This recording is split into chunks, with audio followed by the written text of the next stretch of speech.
How to Tell If Your Neighbor is an Alien by Johnson Davies. Chapter 1. The New Guy in 3B. The first time Elliot saw the new tenant in 3B, he was standing perfectly still in the lobby, staring at the building's fire extinguisher like it was a sacred artifact.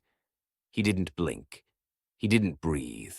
He didn't even flinch when Mrs. Karpowitz's Pomeranian, Muffin, launched a surprise attack on his ankle. He simply looked down, tilted his head exactly 17 degrees, and said, "Fascinating kinetic aggression."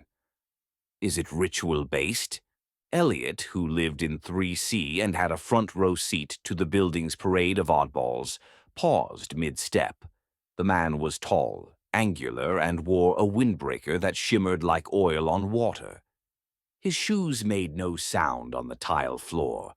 His duffel bag emitted a faint citrus hum, and his suitcase, if you could call it that, hovered half an inch above the ground, rotating slowly as if it were calibrating itself to Earth's gravity. Tony, the building manager, approached with a clipboard and a look of mild concern. Welcome to the building," Tony said, eyeing the suitcase. "You're the new guy in 3B. "Yes," the man replied. "I am designated Xenon V. Drift." Tony blinked. "That your name or your job title?" "Yes." Elliot leaned against the mailboxes, pretending to check his spam folder while eavesdropping. "Where you moving from?" Tony asked. "Sector 9, Xenon said, "of the Tyrellian corridor." Tony scratched his head. "That near Vancouver?" "Yes," Xenon said solemnly. "Very near, emotionally." Elliot snorted. Xenon turned and looked directly at him. Not at him, into him, like he was scanning Elliot's DNA for anomalies. Elliot waved awkwardly. Xenon nodded once, then turned back to Tony. "I will require recalibration of the plumbing," Xenon said, "to accommodate non-carbon fluids." Tony blinked. "You mean filtered water?" "No," Xenon said, "but that will suffice." By Thursday, the building's group chat was buzzing. Mrs. Karpowitz. He asked if Muffin was a terrestrial apex predator. Should I be worried? Jamal in 2A. He installed a satellite dish that points straight down. Is that normal? Elliot in 3C. He stared at my Brita filter for 12 minutes. I think he's trying to communicate with it. Elliot couldn't help himself. He started a spreadsheet titled Alien Probability Index. Xenon scored a 17% on day 1. By day 3, he was up to 42%. The man never blinked, never sneezed, never coughed. He didn't own a TV, a couch, or a single visible utensil. His apartment door emitted a faint hum when you walked past it. And once, Elliot swore he saw a blue light flicker under the door at 2 a.m., followed by the unmistakable sound of a Doris Day song, in reverse. Elliot decided to investigate. He waited until Xenon left for his nightly walk, always precisely 9:17 p.m., always counterclockwise around the building, and crept up to 3B. He pressed his ear to the door. Silence. Then a whisper. Not in English, not in any language Elliot recognized. It sounded like someone reciting a poem in Morse code while underwater. Elliot backed away slowly. Later that night, he updated the spreadsheet. Alien probability, 68%. Suspicion level, elevated. Recommended action, observe. Document, avoid direct contact with citrus-humming objects. Chapter 2. The Trash Test. Trash day in the building was a sacred ritual. Every Tuesday morning, the hallway transformed into a parade of plastic bags, cardboard boxes, and passive-aggressive notes about recycling etiquette. Residents lined their refuse like offerings to the sanitation gods, hoping the city wouldn't skip them again. But Xenon V. Drift didn't participate. Instead, at precisely 3:17 a.m., he placed a single object outside his door. a matte black cube, roughly the size of a toaster, perfectly smooth and vibrating with a low-frequency vibration that made Elliot's molars itch. Elliot first noticed it during a late-night snack run. He paused mid-step, staring at the cube like it might explode. Or sing. It emitted a faint lavender mist. The hallway lights flickered. Somewhere in the distance, a car alarm wailed and then abruptly stopped. He crouched beside it, careful not to touch. The cube had no seams, no buttons, no markings, just a subtle glow pulsing from its base, like it was breathing. Elliot grabbed a broom from the janitor's closet and poked it. The cube hummed once. A soft chime rang out like a doorbell in a dream, and the broom handle dissolved. Not shattered, not burned, just gone. Replaced by a faint scent of citrus and what Elliot could only describe as the taste of static. He backed away slowly. Tony appeared at the top of the stairs, holding a clipboard and a half-eaten bagel. He saw the cube, stopped mid-chew, and muttered, "Nope," before turning around and heading back down. Elliot stared at the cube for another minute, then texted Jamal, "Elliot, 3C. Trash cube just made my broom disappear." Jamal, 2A. That's either alien tech or Whole Foods composting. Hard to say. Elliot, it hummed at me. Jamal, did it judge you? Elliot, I think it forgave me. Later that morning, Mrs. Karpowitz's security camera caught a raccoon approaching the cube. The footage showed the raccoon sniffing it, chirping once, and then slowly levitating 3 feet off the ground. It hovered in place for a full minute, eyes wide, limbs limp, tail twitching like it was receiving divine revelation. Then it gently floated away, never to be seen again. Elliot updated his spreadsheet. Alien probability index, 73%. Suspicion level, elevated to trash profit. Recommended, action, monitor cube, avoid broom contact, investigate raccoon genealogy. That night, Elliot stood outside 3B staring at the cube. He whispered, "What are you?" And the cube pulsed once, releasing a faint musical tone. 5 notes, ascending, like the opening of a lullaby. Elliot didn't sleep. Chapter 3. The Language Slip. Elliot found Xenon in the laundry room at 11:03 p.m., standing motionless in front of the spin cycle. The machine whirred like a jet engine, and Xenon watched it with the reverence of someone witnessing a solar eclipse. "You okay?" Elliot asked, cautiously stepping around a pile of mismatched socks. Xenon didn't look away. "Your species' reliance on centrifugal cleansing is elegant, primitive yet efficient." Elliot nodded slowly. "Yeah, it gets the mustard out." Xenon turned to face him. Mustard, a fermented seed paste, highly unstable in zero gravity. Elliot blinked. "You've tested that?" "Once," Xenon said. "Accidentally. It ended poorly for the ambassador." There was a long pause. "So," Elliot said, trying to sound casual, "where'd you say you were from again?" "Sector 9, Xenon replied, "of the Turellian corridor." Elliot leaned against the dryer. "That near Vancouver?" Xenon paused. "Yes, northern Canada. Very northern. Beyond the ice, beyond the French part." Elliot chuckled. "Sounds poetic?" Xenon didn't laugh. "It is. The moons are quite lyrical." Elliot frowned. "Moons? I mean, loons. Canadian loons. Very musical." Elliot stared at him.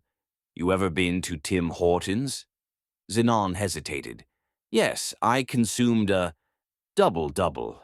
It was dense." Elliot narrowed his eyes. "You know, most people say they're from Toronto or Montreal. You're the first to say Sector 9. Xenon tilted his head. "I am not most people." That, Elliot thought, was the first completely honest thing he'd said. The dryer buzzed. Xenon didn't flinch. He reached into the machine and pulled out a single sock, perfectly folded, still warm, and somehow glowing faintly blue. Elliot stared. That yours? No, Xenon said, but it has chosen me. He walked out of the laundry room, sock in hand, leaving Elliot alone with the hum of the machines and the creeping realization that his neighbor might not just be eccentric, he might be extraterrestrial. Elliot updated the spreadsheet. Alien probability index, 81% suspicion level. Linguistic drift. Recommended, action, cross-reference Canadian geography with known galactic sectors. Monitor sock behavior. That night, Elliot dreamed of loons singing in binary. Chapter 4. The Pet Incident. It started with a chirp. Not a bird chirp, not a smoke detector chirp. This was something else, a melodic, crystalline trill that echoed through the hallway like a xylophone played underwater. Elliot opened his door and peeked out. There, standing beside Xenon Phi Drift, was a creature.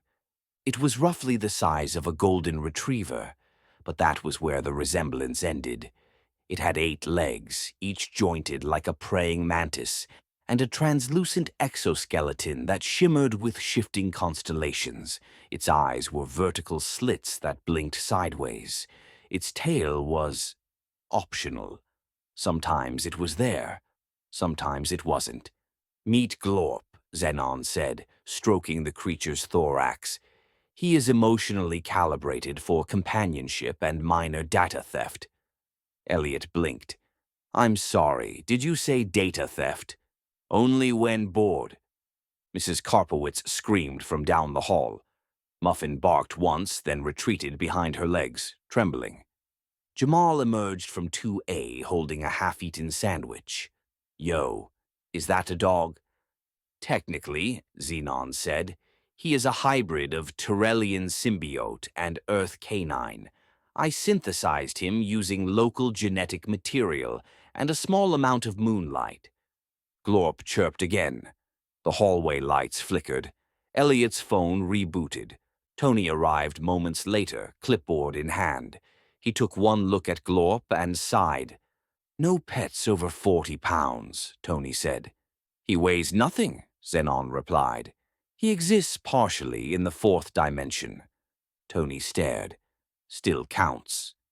Glorp floated 3 inches off the ground and emitted a soothing hum. Tony's clipboard levitated briefly, then gently returned to his hand. Tony blinked. Okay, fine, but he's not allowed in the lobby. Glorp chirped in binary. Tony turned to Elliot. You're the one who started the spreadsheet, right? Add this to it. Elliot nodded, already typing. Alien probability index, 89%. Suspicion level, pet phase. Recommended action, monitor Glorp. Encrypt personal data. Avoid eye contact with 3B's peephole. Later that night, Elliot heard Glorp singing. Not barking, not howling, singing. It was Bach's Brandenburg Concerto No. 3, rendered in perfect pitch and layered harmonics. The melody seeped through the walls, vibrating Elliot's bookshelf and causing his succulents to bloom prematurely. He recorded it, uploaded it to Reddit. Within minutes, the post was flagged for potential non-terrestrial content. Elliot stared at the screen. Glorp chirped once from the hallway. Elliot whispered, You're not a dog. Glorp blinked sideways. Chapter 5. The apartment glow. It began with the glow, not the warm flicker of a nightlight or the sterile buzz of a fluorescent bulb. This was something else, an ambient pulse of bioluminescent light that seeped from beneath the door of apartment 3B every night at exactly 2 a.m.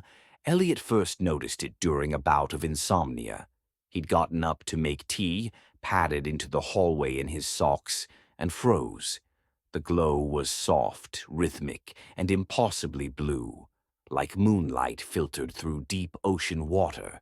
It pulsed in sync with the building's power grid. Every time it brightened, the hallway lights dimmed. Every time it faded, Elliot's coffee maker clicked on. He stared at the door. Then he heard it. A low hum, like a choir of distant wails harmonizing in a minor key. The sound wasn't coming from a speaker. It was coming from the walls themselves. Elliot backed away slowly. The next morning he found his cat, Toulouse, perched on the windowsill, staring at the horizon like it owed him money. When Elliot tried to pet him, Toulouse turned, blinked, and said, in perfect French, "Je veux une crème brûlée." Elliot dropped his mug. He texted Jamal, "Elliot, 3C. My cat just asked for dessert." In French, Jamal, 2A. "That's either alien influence or Duolingo Premium." Elliot, "Also, the hallway glows now." Jamal, "Like mood lighting?" Elliot, "Like the building is preparing for teleportation." Jamal, "Okay, yeah, he's definitely an alien." Later that day, Elliot ran into Tony in the stairwell. "You seen the glow?" Elliot asked. Tony sighed. "I've stopped asking questions. Last week, the vending machine dispensed a cube of compressed starlight.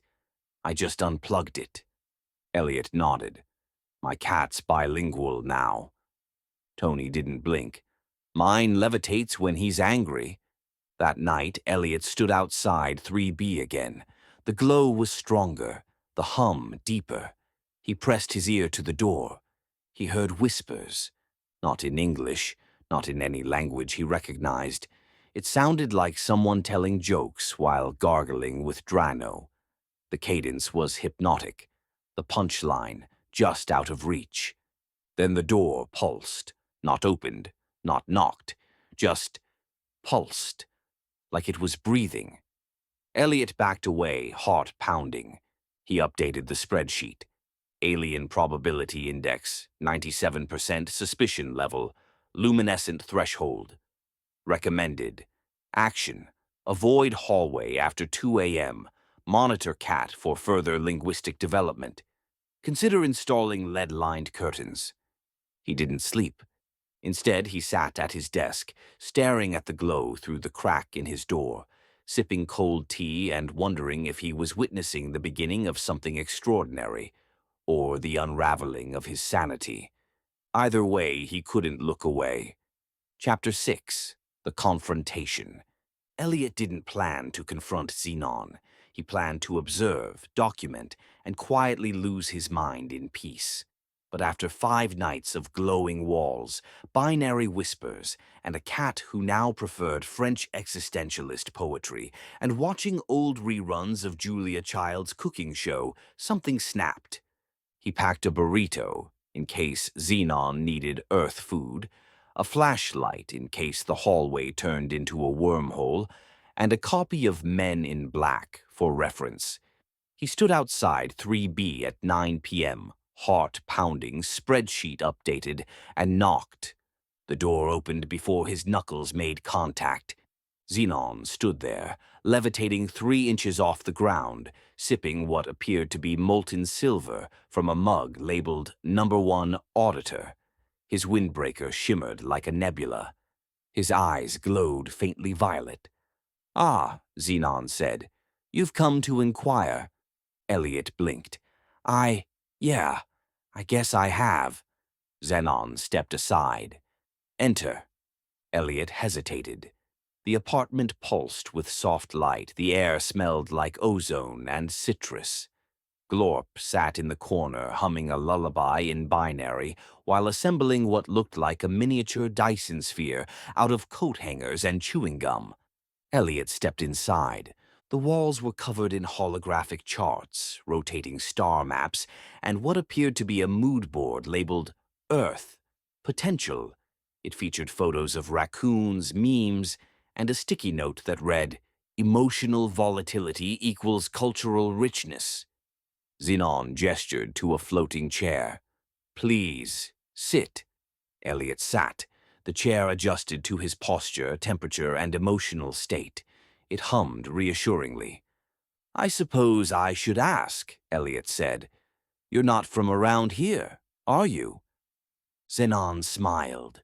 "Define here." Elliot exhaled. "Earth, Santa Monica, the building, the hallway, the trash cubes, the glowing cat." Zenon nodded. "I am not from this quadrant. I am an intergalactic auditor." Elliot blinked. "Like taxes?" "Worse," Zenon said. "Cultural viability, emotional sustainability, cosmic readiness." Elliot stared. "You're auditing Earth?" "Yes. Your planet is under preliminary review for cosmic citizenship. I am here to observe, document, and determine whether your species is ready to join the interstellar accord." Elliot looked around. "And how's that going?" Xenon sipped his molten silver. "Promising, emotionally erratic. But your memes are transcendent." Glorp chirped in agreement. Elliot leaned forward. "So, what happens if we pass?" "You gain access to advanced technologies, interstellar trade, and the ability to vote in galactic elections." "And if we fail?" Xenon shrugged. "You remain quarantined. No wormholes, no teleportation, no cosmic newsletters." Elliot nodded slowly. "And you live in 3B because it was available, and the plumbing could be recalibrated." Elliot laughed. He couldn't help it. The absurdity had finally tipped into clarity. His neighbor was an alien. His cat was bilingual. And he was sitting in a floating chair eating a burrito while discussing galactic bureaucracy. Zenon stood. "I would like to offer you a position." Elliot blinked. "A position?" "Assistant auditor. You have shown curiosity, resilience, and a healthy skepticism. The job comes with dental, a teleportation stipend, and a company Glorp." Glorp chirped proudly. Elliot stared at the burrito in his hand. "Do I get to keep my apartment?" "Of course, we encourage dual residency." Elliot looked around. The charts, the glow, the cat, the cosmic absurdity. He nodded. "Okay," he said. "Let's audit the hell out of this planet." Chapter 7. The Revelation. Elliot didn't expect onboarding to begin immediately. One moment he was accepting Xenon's offer, and the next, the apartment shifted. The walls folded inward, revealing a hidden chamber lined with floating data glyphs, rotating star maps, and what looked suspiciously like a galactic HR kiosk. "Welcome to the Interstellar Audit Corps," Xenon said, gesturing toward a console that resembled a lava lamp crossed with a fax machine.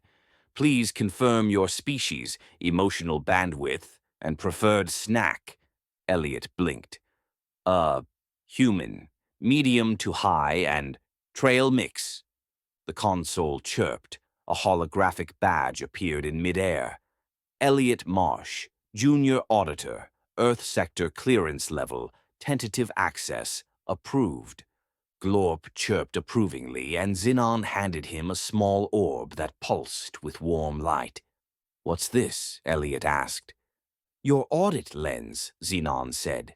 "It allows you to perceive anomalies, emotional distortions, and bureaucratic irregularities." Elliot held it up. The hallway outside shimmered. He saw faint trails of energy, emotional residue from arguments, laughter, and one particularly intense game of hallway Jenga. Mrs. Karpowitz's aura was a swirling storm of caffeine and passive aggression. Jamal's was a mellow cloud of curiosity and mild paranoia. "This is incredible," Elliot whispered. "It's standard," Xenon replied. "Now let's begin your training." They sat at a floating table. A screen materialized, displaying Earth's audit file. It was massive, thousands of entries, each tagged with emotional metrics, cultural artifacts, and planetary anomalies. "Your planet is complicated," Xenon said. You have invented nuclear weapons, reality television, and pineapple pizza. You worship invisible forces, argue about clouds, and communicate in memes. Elliot frowned. We also have kindness, article music, resistance, hope. Xenon nodded. Which is why you haven't been disqualified. Elliot leaned forward. What's the threshold? What gets us in? Xenon tapped the screen. A single word appeared. Balance. Cosmic citizenship requires emotional equilibrium, Xenon explained. You must demonstrate the ability to hold power without corruption, to innovate without destruction, and to love without condition. Elliot stared at the word, balance. It felt mythic, heavy, true. And if we fail, he asked, you remain isolated, monitored, forgotten. Elliot looked around the room, the charts, the glow, the quiet hum of the universe unfolding. He thought of his neighbors, their quirks, their chaos, their humanity. We're messy, he said, but we're trying. Xenon smiled. Then let's help them try harder. Xenon handed Elliot a tablet made of Martian crystals. Your first assignment, Xenon said. Audit the building, identify emotional hotspots, recommend interventions. Elliot took the tablet. It pulsed gently in his hands. He was no longer just a guy with a spreadsheet. He was an auditor. And Earth was on the clock. Chapter 8. The New Normal. Elliot's first week as a junior auditor was surreal. He now lived part-time on a moon orbiting Gliese 581, accessible via a wormhole installed in his closet. The wormhole was temperamental. Sometimes it smelled like cinnamon, sometimes like bacon, but it got him to the office on time. The office itself was a floating bureaucratic complex shaped like a Mobius strip, staffed by beings who communicated via scent, vibration, and interpretive dance. Elliot's supervisor was a sentient cloud named Gregor, who wore a tie made of dark matter and insisted on weekly performance reviews. "You're adapting well," Gregor said, vibrating approvingly. "Your emotional bandwidth is above average for a biped." Thanks, Elliot replied, sipping coffee that tasted like nostalgia and mild anxiety. Back on Earth, things were changing. Tony had installed a portal in the lobby, officially labeled Maintenance Hatch, which led to a break room on a comet. Mrs. Karpowitz's dog, Muffin, now spoke fluent Esperanto and had started a podcast about interspecies etiquette. Jamal was beta testing a dating app for humans and energy beings. Glorp had been promoted to civic liaison. He now wore a sash and was running for city council on a platform of transparency, empathy, and universal Wi-Fi. His campaign slogan, Glorp knows what you feel. Elliot's cat, Toulouse, had stopped speaking French and started composing haikus and abstract poetry. His Enter the Cat, The Cheese is Safe won awards globally. The building itself had begun to shift. The walls occasionally rearranged themselves for better feng shui. The elevator now offered philosophical advice between floors. The vending machine dispensed snacks based on your emotional state. Elliot stood in the hallway one evening, tablet in hand, watching the glow pulse gently from 3B. Xenon emerged, sipping green plasma from his #1 auditor mug. "How's the audit going?" Elliot asked. "Earth remains promising," Xenon said. "Your species is chaotic, but capable of wonder." Elliot nodded. "We're trying." Xenon smiled. "And you are helping." Elliot looked around.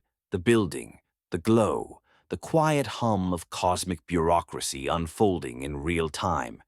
He wasn't just the human in 3C. He was part of something bigger, something absurd, something mythic. And 3B, still humming, still glowing, still alien. But now, it felt like a neighbor. Epilogue. The audit never ends. 6 months later, Elliot's life was unrecognizable. He still lived in Santa Monica, still paid rent, still made tea at 2 a.m. But now his closet doubled as a wormhole, his cat was writing a memoir in Sanskrit, and his neighbor in 3B was a cosmic auditor who occasionally borrowed sugar to recalibrate planetary empathy. The building had settled into its new rhythm. The elevator now offered daily affirmations. The vending machine dispensed snacks based on your preferred pronouns. Tony had become a part-time portal technician and full-time denier of reality.